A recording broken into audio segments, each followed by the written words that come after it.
Hello YouTube, Dave here again. Welcome to day number 4 of our Xanathar's Guide to Everything week. Today we're going to be looking at the last of the player character class options presented in this book. So today we're going to be looking at the Arcane characters, specifically the Bard, the Sorcerer, and the Wizard. So without further ado, let's dive right in and have a look at new options for the Bard.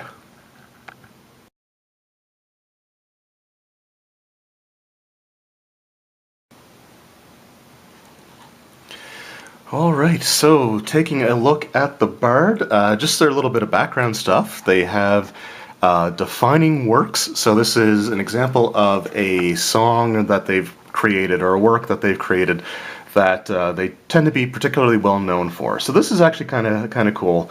My favorite of this list, and again I'm not going to read the whole list off. If you want to pause it, you can certainly do that. But my favorite one has to be Waltz of the Myconids, an upbeat tune that children in particular enjoy. Also on top of that, there are some special instruments that you can have. Now they don't have any like mechanical impact on the game, but just based on what kind of instrument that you want to play, you could have something along these lines. One of the ones that I'm just going to point out would be the Orcish drum. And it's sort of an inside joke thing, but for anyone who I used to play D&D minis with way back in the day here in Nova Scotia will probably recognize this fellow. And I'm not going to say anything else. I'm just going to leave it at that. And so yeah, the Orcish war drum is pretty awesome in my opinion. And then of course my favorite thing about the new Bard backgrounds are the embarrassments. So these are instances where a Bard tried to entertain a crowd and just failed miserably. I'm not going to read too many of them. I'm not going to read any of them really, except for one that I kind of like the most. But I like the number 3. It says, when your opening song was your enthusiastic but universally hated rendition of Song of the Froghemoth, just because the Froghemoth is such a ridiculously awesome looking creature. So there you go. And of course there's also things on the Bard's Muse, so where they find their inspiration from. But what I'm here to discuss today are the Bard colleges. And there are 3 new colleges to just get into, so we're just going to dive right in. We're going to start off with the College of Glamour. And for the College of Glamour, it essentially is used for bards who trained or gained their inspiration from someone who either dwelled or from them being themselves in the Feywild. So, getting right into their features, the first thing that they get is Mantle of Inspiration. So it says when you join the College of Glamour at 3rd level, you gain the ability to weave a song of Fey magic that imbues your ally with vigor and speed. As a bonus action, you can expend 1 use of your bardic inspiration to grant yourself a wondrous appearance. So when you do so, you choose a number of creatures you can see and that can see within 60 feet of you, up to a number equal to your charisma modifier, so a minimum of 1. So if you have a 16 charisma, for example, you can target up to 3 individuals. Each of them gains 5 temporary hit points. When a creature gains these temporary hit points, it can immediately use its reaction to move up to its speed without provoking opportunity attacks. So if they've already used their reaction for the turn, then they can't gain that benefit, but they still get the temporary hit points. And the number of temporary hit points increases when you reach certain levels. So you get 8 temporary hit points at 5th level, 11 at 10th level, and 14 temporary hit points at 15th level. Starting at 3rd level, you also gain Enthralling Performance. So it says here you can charge your performance with Seductive Fey Magic. If you perform for at least 1 minute, you can attempt to inspire wonder in your audience by singing, reciting a poem, or dancing. At the end of the performance, choose a number of humanoids within 60 feet of you who watched and listened to all of it, up to a number equal to your charisma modifier. Each target must succeed a wisdom saving throw against your spell DC or be charmed by you. While charmed this way, the target idolizes you. It speaks glowingly of you to anyone who talks to it, and it hinders anyone who opposes you, although it avoids violence unless it was already inclined to fight on your behalf.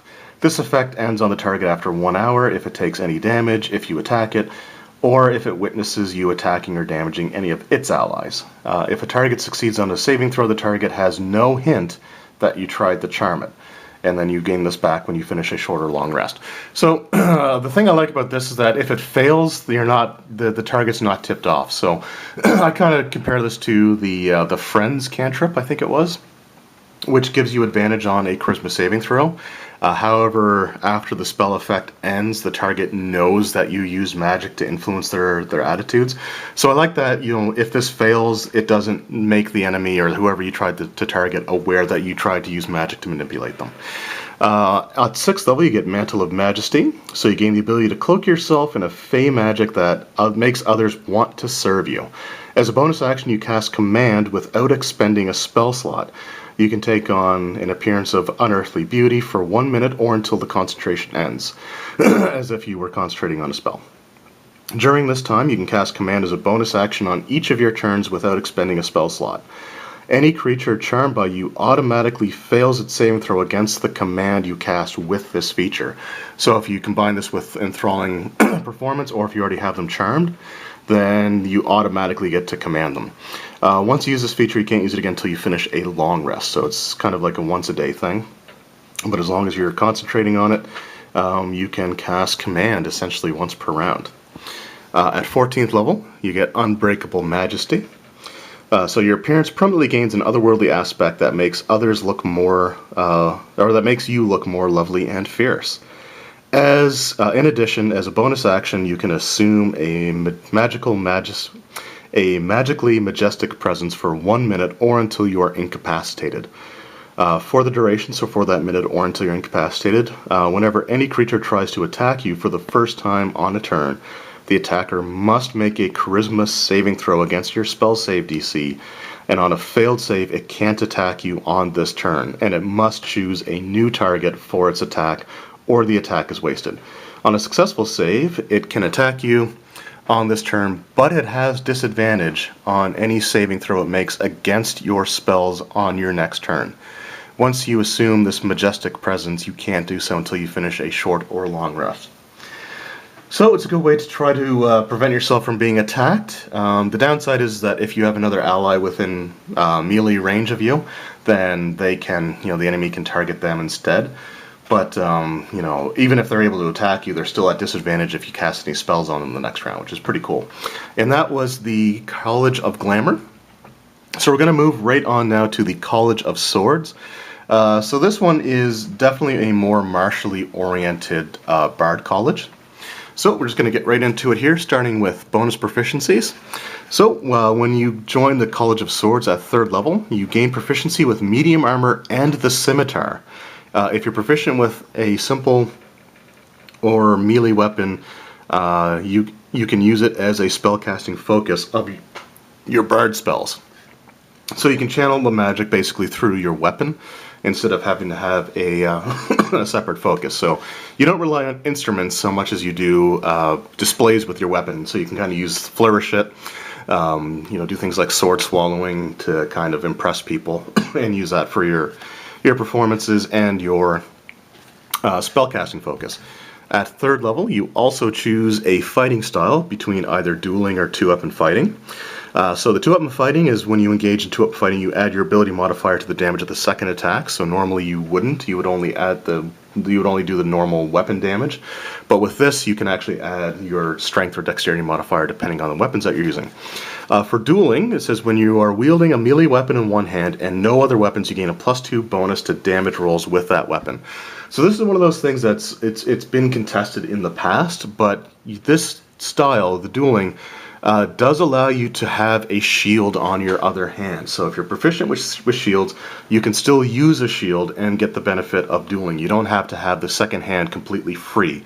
You just can't be holding another weapon in it. Alright, at 3rd level, you get Blade Flourish. So you learn to perform impressive displays of martial prowess and speed. Whenever you take the attack action on your turn, your walking speed increases by 10 feet until the end of the turn. And if a weapon attack that you make as part of this action hits a creature, you can use one of the following Blade Flourish options of your choice. You can use only one Blade Flourish option per turn. So Defensive Flourish is you can expend one use of your Bardic Inspiration to cause the weapon to deal extra damage to the target you hit. The damage equals the number you roll on your Bardic Inspiration die. You can also add that number you rolled to your armor class until the start of your next turn. So I think Bardic Inspiration dice start off at d6s, so you would roll a d6, you would add that to your damage, and the same number that you rolled on that d6 would go towards your armor class. Slashing Flourish is you can expend one use of your Bardic Inspiration. They all expend one use of your Bardic Inspiration, and they all deal extra damage. So in this case, you cause the weapon to deal extra damage to the target you hit and to any other creature of your choice that you can see within 5 feet of you. The damage equals the number that you roll on the Bardic Inspiration die. So you roll your dice, again, probably starting with the d6. And if you rolled a 3, then you would do an extra 3 damage to the target that you hit. And then you can deal 3 damage to another target that you can see within 5 feet of you. And then the Mobile Flourish. You spend one of your uses of Bardic Knowledge. You deal extra damage. The damage equals the number you roll on the Inspiration die, which is pretty standard. You can also push the target up to 5 feet away from you, plus a number of feet equal to what you roll on the die. So if you roll, again, you roll a 3 on your die, then you can push them up to 8 feet away. You can then immediately use your reaction to move up to your walking speed into an unoccupied space within 5 feet of the target. So you kind of push them, and if you have your reaction open, you can use that to sort of follow them. So you can separate them from combat. For example, there are some enemies that may deal extra damage or get advantage if they have an ally within 5 feet. So you can use that to push them away, and then you can use your reaction to move so that they are still engaged in melee with you, essentially. And then at 6th level, you can attack twice instead of once when you take the attack action, so you just get the extra attack, which is a pretty standard ability. And then the last ability that they get is Master's Flourish. So starting at 14th level, whenever you use a Blade Flourish option, you can roll a d6 and use it instead of expending a Bardic Inspiration die. So you're rolling a d6, so it may be less than what your Bardic Inspiration dice are by the time you get this, but it's free, so you can just roll a d6 for free instead of having to use one of your Bardic Inspiration rolls. So that's pretty cool. I like that one quite a bit, but we'll talk about a little bit more about these sort of at the end of the video. And then we have the College of Whispers. So they appear like other bards, but in truth, the College of Whispers teaches its students that they are wolves among sheep. These bards use their knowledge and magic to uncover secrets and turn them against others through extortion and threats. So these are kind of bad guys. So members of this college rarely reveal their true nature. They typically claim to follow some other college, or they keep their actual calling secret in order to infiltrate and exploit royal courts and other settings of power. So these guys are kind of like infiltrators and information gatherers. Starting at when you join this college at 3rd level, you get Psychic Blades. So you gain the ability to make your weapon attacks magically toxic to a creature's mind. When you hit with a weapon attack, you can expend one use of your Bardic Inspiration and deal an extra 2d6 psychic damage to the target. You can do this only once per round on your turn. The psychic damage increases when you reach certain levels, so you get 3d6 at 5th level, 5d6 at 10th level, and 8d6 at 15th level additional damage. You also get Words of Terror at 3rd level. You learn to infuse innocent-seeming words with an insidious magic that can inspire terror. If you speak to a humanoid alone for at least 1 minute, you can attempt to seed paranoia in its mind. At the end of the conversation, the target must succeed on a Wisdom saving throw against your spell save DC, or be frightened of you or another creature of your choice. The target is frightened in this way for 1 hour, until it is attacked or damaged, or until it witnesses its allies being attacked or damaged. If the target succeeds the saving throw, it has no hint that you tried to frighten it. Similar to the ability from the College of Glamour, which is great. So it means that if you fail, they're not immediately tipped off that something is amiss. Once you use this feature, you can't use it again until you finish a short or long rest.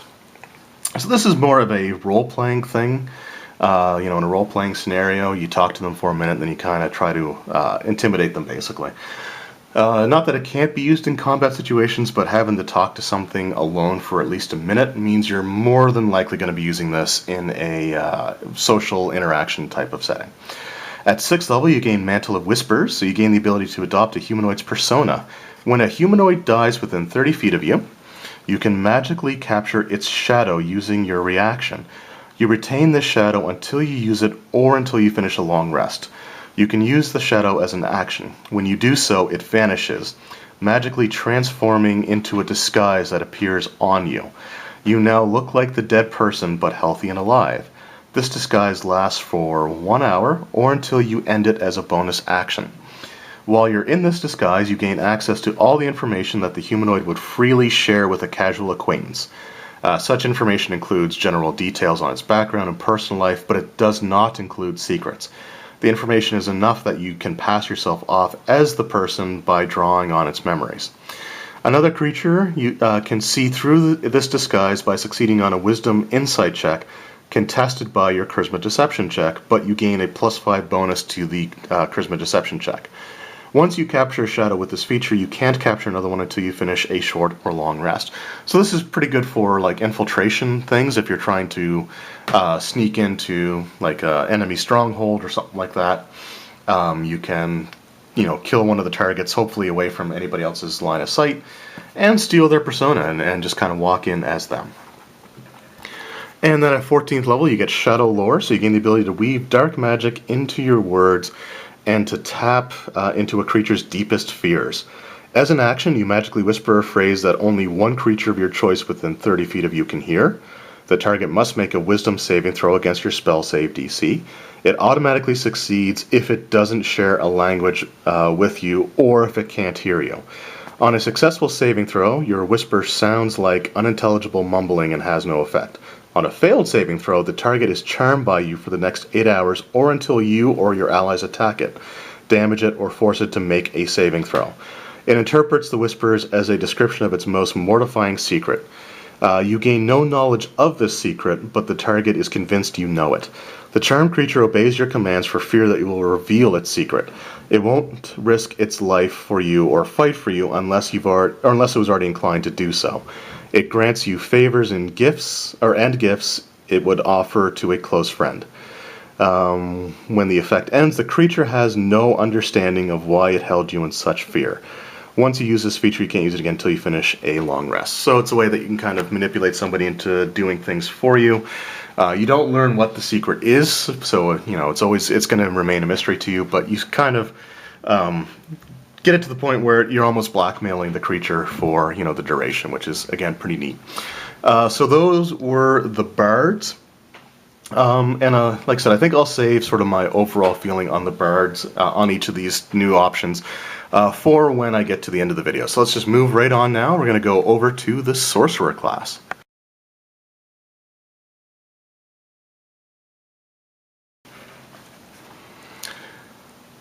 Alright, so with the Sorcerer, their background options here just have things like the Arcane origins. So again, I'm not going to go into too much detail on these, just kind of show how they may have gotten their magics from. I kind of like number 6, you were made in a vat by an alchemist. You also have like reactions, so this is how, essentially, I guess, how did the world around you respond? So like your powers caused destruction and even a death when they became evident, and you were treated as a criminal. So there's just a few different ways that your magics may have been perceived by those around you. There are supernatural marks. For example, your eyes have an unusual color, such as red. You have an extra toe on one foot. One of your ears is noticeably larger than the other. You wrinkle your nose repeatedly while you are chewing, or a red splotch appears on your neck once a day, then it vanishes after an hour. They also have the signs of sorcery, which I kind of like. There's just things that happen when you're casting spells. So you deliver the verbal components of your spells in a booming voice of a titan. You sweat profusely while casting a spell and for a few seconds thereafter. Your hair and garments are briefly buffeted about as if by a breeze whenever you call forth a spell. So just some neat options that can just sort of enhance the way that you describe your spell casting efforts. But let's move right on to, whoops, skipped a page. Let's move right on to the Sorcerer's origins. We're going to be starting off with the Divine Soul. The Divine Soul essentially incorporates divine magic into their Sorcerer spells. So, one of the main things is they can learn spells from the Cleric list as well as the Sorcerer list when they choose their spells each level. In addition, you choose an infinity for the source of your divine power, good, evil, law, chaos, or neutrality, and you learn an additional spell automatically, so it doesn't count against the number of spells that you know. So if you choose Good Aligned, you get Cure Wounds for free, Evil gives you Inflict Wounds for free, Law gives you Bless for free, Chaos gives you Bane for free, and Neutrality gives you protection from good and evil.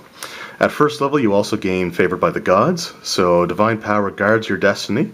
If you fail a saving throw or miss with an attack roll, you can roll 2d4 and add it to the total, possibly changing the outcome. When you use this feature, you can't use it again until you finish a short or long rest.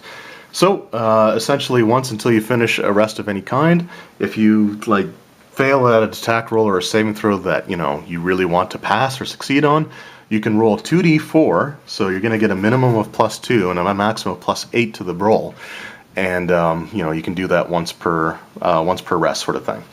Empowered Healing is starting at 6th level. The divine energy coursing through you can empower healing spells.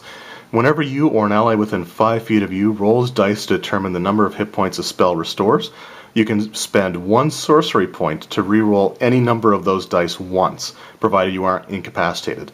You can use this feature only once per turn. So it's a way to, if you get a really bad roll, you can spend one of your sorcery points to get them to reroll. Now, whatever you reroll says you can only use this once. So if you reroll and get less, then you're kind of stuck with that. So it's one thing to keep in mind, but again, if you roll a d8 and you roll a 1 on the d8, it doesn't hurt to spend a sorcery point because, at worst, it's going to stay the same. Otherworldly Wings, so at 14th level, you can use a bonus action to manifest a pair of spectral wings from your back. While the wings are present, you have a flying speed of 30 feet. The wings last till you're incapacitated, you die, or you dismiss them as a bonus action. The affinity you choose for your divine magic feature determines the appearance of the wings. So eagle wings for law or good, bat wings for evil or chaos, and dragonfly wings for neutrality. And the last feature you get is Unearthly Recovery. So at 18th level, you gain the ability to overcome grievous injuries. As a bonus action, when you have fewer than half your hit points remaining, you can regain a number of hit points equal to 1/2 your hit point maximum. Once you use this feature, you can't use it again until you finish a long rest. So if you're below half, you can essentially heal almost up to full. You get half your hit points back, rounded down. So if you had an odd number, let's just say you had 41 hit points, half of that would be 20 because you round down, but that's still a good ability. You only get to use it once per day, but it's still pretty decent. Up next we have Shadow Magic. One of the things that I like, Shadow Magic has quirks. Again, I'm not going to read them all, but if you want, you can pause the video to see what they all do. The thing that I like is your heart beats once per minute, and this event sometimes surprises you. I think that has some good role-playing potential to it. Another one that I really like is you blinked once last week. So they're just kind of things that make you seem strange, because it is a strange form of magic that you are using. The magic comes from the Shadowfell. In the Forgotten Realms, this works really well with the goddess Shar, because she has the shadow weave and has always been basically sort of like a shadow magic type of deity. So I think that works really well for characters that may venerate her. Alright, so starting with your abilities. At first level, you get Eyes of the Dark, so you gain dark vision with a range of 120 feet. When you reach 3rd level in this class, you learn the Darkness spell, which doesn't count against the number of sorcery spells you know. And in addition, you can cast it by spending 2 sorcery points or by expending a spell slot, so you can choose. If you cast a spell with sorcery points, you can see through the darkness created by the spell. So normally the Darkness spell, nobody can see through it, but if you use the 2 sorcery points to cast it this way, you can still see through your own darkness spell, which is pretty good. At first level, you also get Strength of the Grave, so your existence in a twilight state between life and death makes you difficult to defeat. When damage reduces you to 0 hit points, you can make a Charisma saving throw, DC 5 plus the damage taken. On a success, you instead drop to 1 hit point. You can't use this feature if you're reduced to 0 hit points by radiant damage or by a critical hit. After the saving throw succeeds, you can't use this again until you finish a long rest. Alright, Hound of Ill Omen. At 6th level, you gain the ability to call forth a howling creature of darkness to harass your foes. It's a bonus action. You spend 3 sorcery points to magically summon a Hound of Ill Omen to target one creature you can see within 120 feet of you. The Hound uses the Direwolf stats from the Monster Manual, or the appendix in the player's handbook, with the following changes.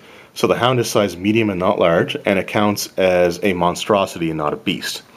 It appears with a number of temporary hit points equal to half your sorcery level. It can move through other creatures and objects as if they were difficult terrain. The Hound takes 5 force damage if it ends its turn inside of an object. At the start of its turn, the Hound automatically knows its target's location. If the target is hidden, it is no longer hidden from the Hound. The Hound appears in an unoccupied space of your choice within 30 feet of the target. Roll initiative for the Hound. On its turn, it can move only toward its target by the most direct route. It can use its action only to attack its target. The Hound can make opportunity attacks, but only against its target. Additionally, while the Hound is within 5 feet of the target has disadvantage on saving throws against any spell you cast. The Hound disappears if reduced to 0 hit points, if its target is reduced to 0 hit points, or after 5 minutes. At 14th level, you gain Shadow Walk, so you gain the ability to step from one shadow to another. When you are in dim light or darkness, as a bonus action, you can magically teleport up to 120 feet into an unoccupied space that you can see that is also in dim light or darkness. So it's kind of like jumping from shadow to shadow. And then at 18th level, you get Umbral Form. So you can spend 6 sorcery points as a bonus action to magically transform yourself into a shadowy form.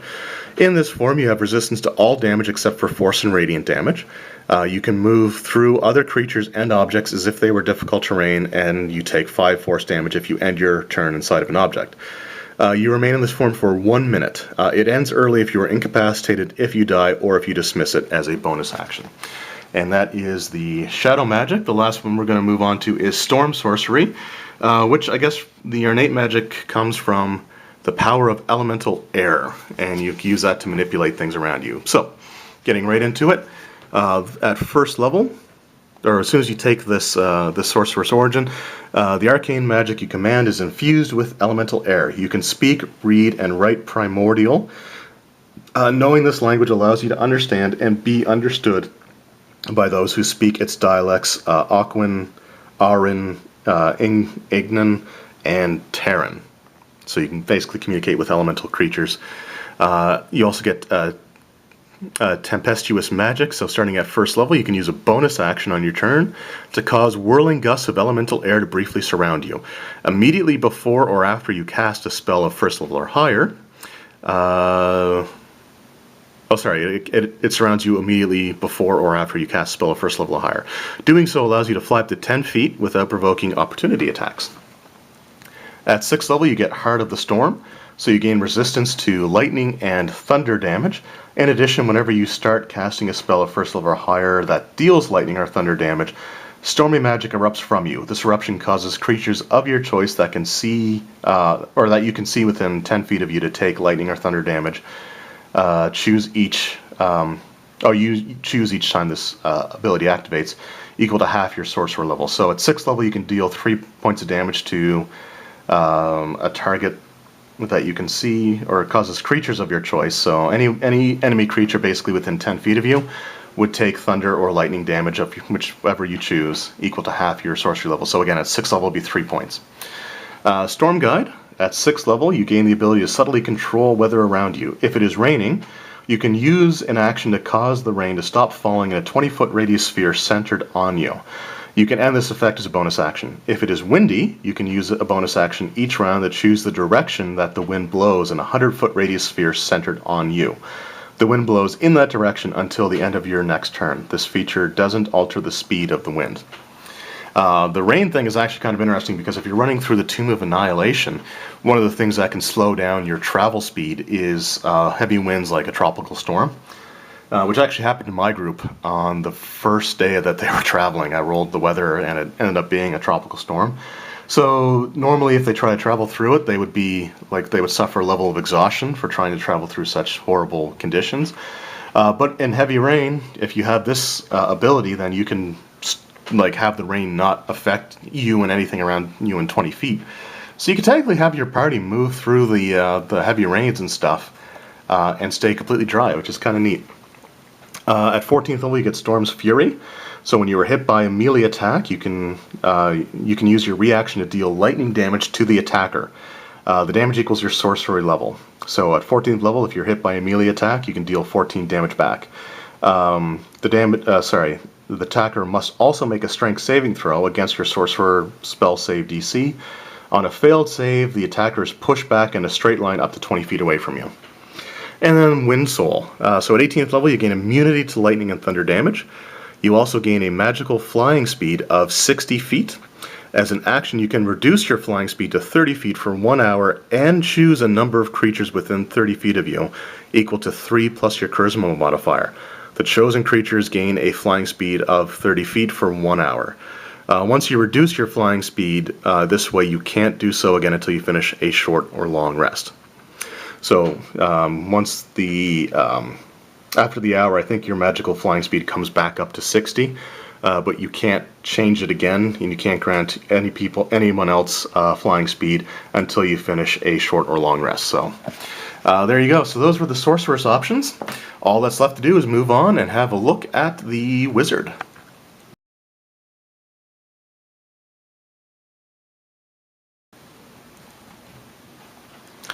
Alright, so now let's look at the Wizard. The Wizard only has a single arcane tradition presented in this book, so let's spend a little bit more time with the extra features that they get that you can use sort of for their background stuff and to make them feel a bit different than all the other wizards that you may have played in the past. The first thing you can do is sort of customize your spell book. So you can do things like a tome with pages that are thin sheets of metal, and the spells are etched into it with acid.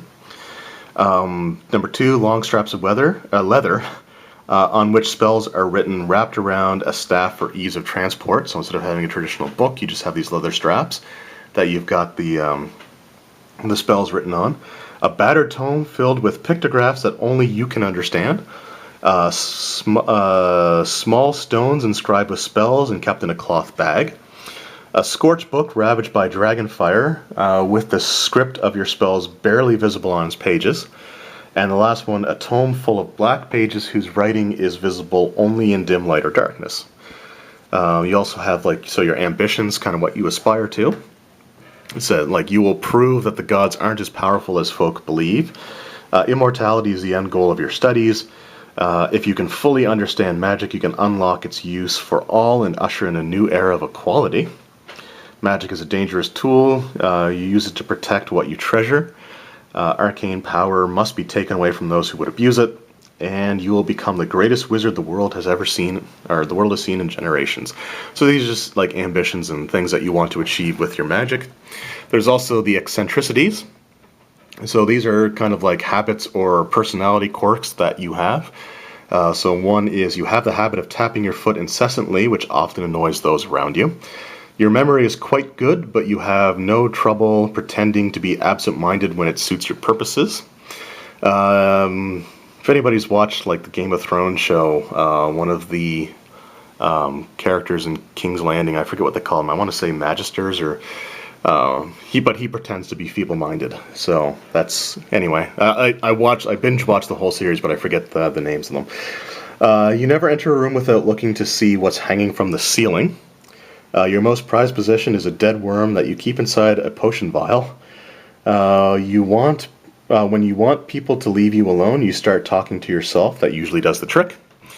And your fashion sense and grooming are more accurately lack thereof. Sometimes causes others to assume you are a beggar. So you don't take care of yourself. Now, for their arcane tradition, so this one has war magic. And war magic is actually pretty cool because it's a blending of using your arcane magic for defensive as well as offensive abilities, instead of other things that tend to focus more or less on offense, especially when you think of war magic. The basic principle is that people may make fun of you for being so defensive, but I do like the quote that they have here. It says, what good is being able to throw a mighty fireball if I die before I can cast it? So let's go right to it here. So starting at 2nd level, you gain Arcane Deflection. So you have learned to weave your magic to fortify yourself against harm. When you are hit by an attack or you fail a saving throw, you can use your reaction to gain a +2 bonus to AC against that attack, or a +4 bonus to the saving throw.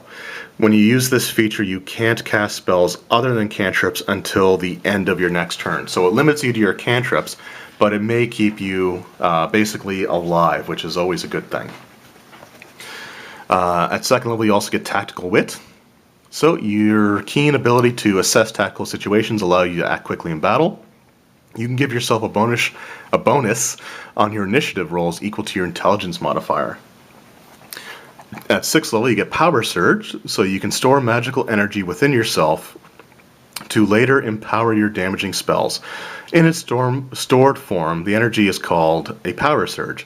You can store a number of Power Surges equal to your intelligence modifier, a minimum of 1.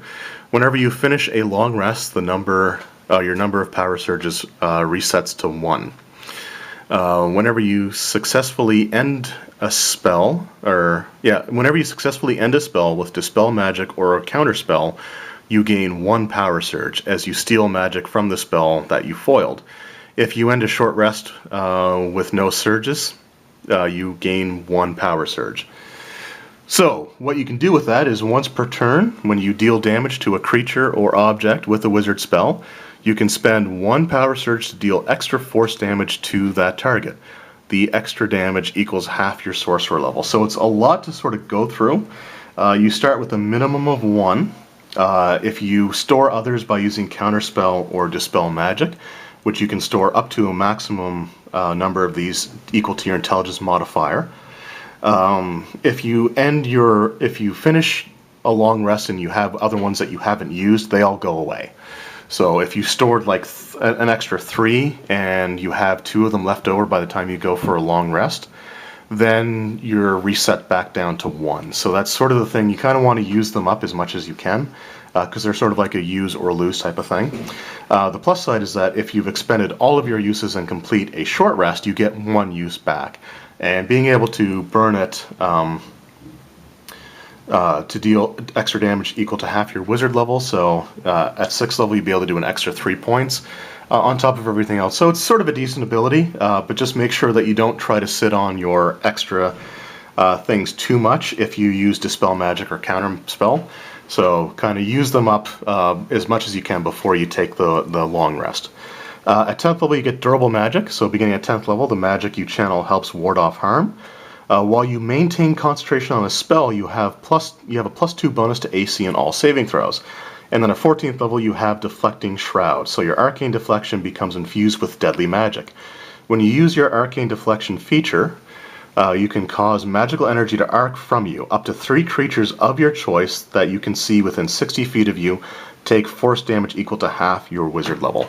And that is it. So those are the new class features for the Bard, the Sorcerer, and the Wizard. So by now we've gone through all the classes that have new material for them in this book.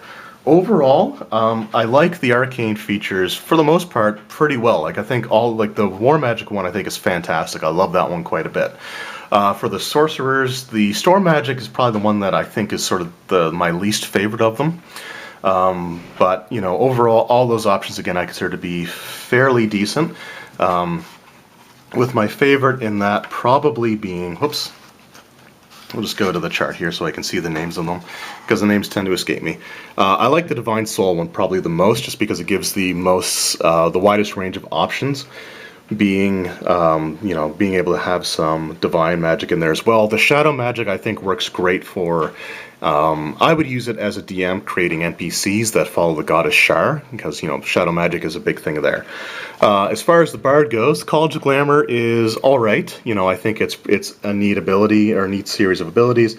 The College of Whispers is also kind of cool. I do like the College of Swords, but that said, for me, I think that the College of Valor in the Player's Handbook was already a decent martially oriented Bard school. I don't think they really need 2 different Bard colleges that focus on combat, like melee combat or weapon combat. I think College of Valor did a good job of that, and I liked College of Valor quite a bit. And I'll be honest, I think I would still probably choose College of Valor over the College of Swords. But that's just sort of my opinion. So let me know in the comments below what you guys think of these new class features, archetypes, sorcerer's origins, Arcane tradition. Let me know what you guys think in the comments below. I always love, hearing your thoughts and your comments.